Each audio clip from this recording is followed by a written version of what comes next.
But first, the world will be watching Oman this week because on Friday, Iran and the United States are set to resume nuclear talks in Muscat. This comes at a moment when West Asia feels like a powder keg. The discussions were almost cancelled. Reports suggest the meeting was collapsing due to disagreements over the format and indeed the location.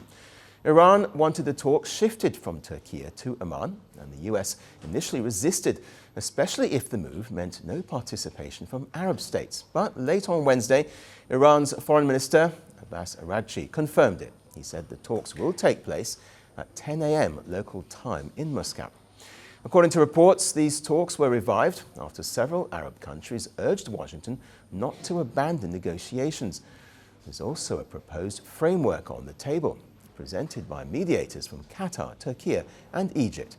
It includes a commitment by Iran to significantly limit uranium enrichment, but it also includes restrictions on ballistic missiles and on arming Iran's allies in the region. So, yes, diplomacy is on, but both sides are walking in, well, with very different agendas. The United States making it clear it wants more than just a nuclear conversation. As far as the topic of those discussions and what the agenda needs to be, look, I think in order for talks to actually lead to something meaningful, they will have to include certain things. And that includes the range of their ballistic missiles. That includes their sponsorship of terrorist organizations across the region. That includes the nuclear program, and that includes the treatment of their own people. Rubio's last point on Iranian citizens matters. Iran's brutal crackdown on nationwide protests last month resulted in the death of at least 3,000 people. The West has condemned Tehran's actions, but Iran is refusing to widen the scope of the talks, saying the only agenda should be on nuclear assurances. Iran insists it only wants to discuss how to convince the world that its nuclear program is for civilian energy and not for military purposes.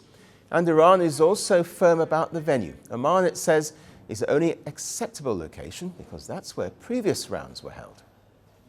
As far as the talks are concerned, I think the Iranians had agreed to a certain format. For whatever reason, it's changed in their system or what have you. We'll see if we can get back to the right place. But the United States is prepared to meet with them.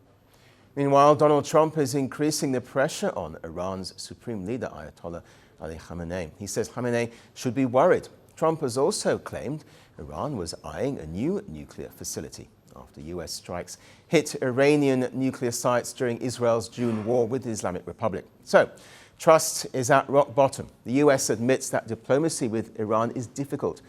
Vice President J.D. Vance says Khamenei declines to speak directly with Trump, unlike the leaders of China, North Korea or Russia. And Friday's talks will take place at a time of heightened tensions around the region. On Tuesday, a US Navy fighter jet shot down an Iranian drone that approached an American aircraft carrier. And a massive US naval and air buildup is underway. Trump has openly said the fleet is ready and can be used to force Iran to back down. And in June, we obliterated Iran's nuclear capacity in Operation Midnight Hammer. You saw that. People have been waiting for 22 years to do that, and we were right at the end. They were about a month away from having a nuclear weapon. We had to do it.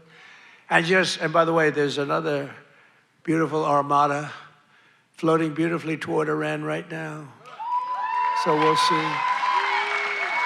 I hope they make a deal. I hope they make a deal. They should have made a deal the first time. So as of now, the meeting is on, but so is the military buildup, which means Muscat may decide whether the next headline is an agreement or an escalation. Power doesn't end quietly. Some deaths are not accidents. They are messages. A gunshot. A crowd. A country frozen. The killer disappears. The questions don't. This is not just about who died. It's about what followed. Governments fell. Armies moved. History rewrote itself. 5 leaders. 5 moments. One pattern. The assassination.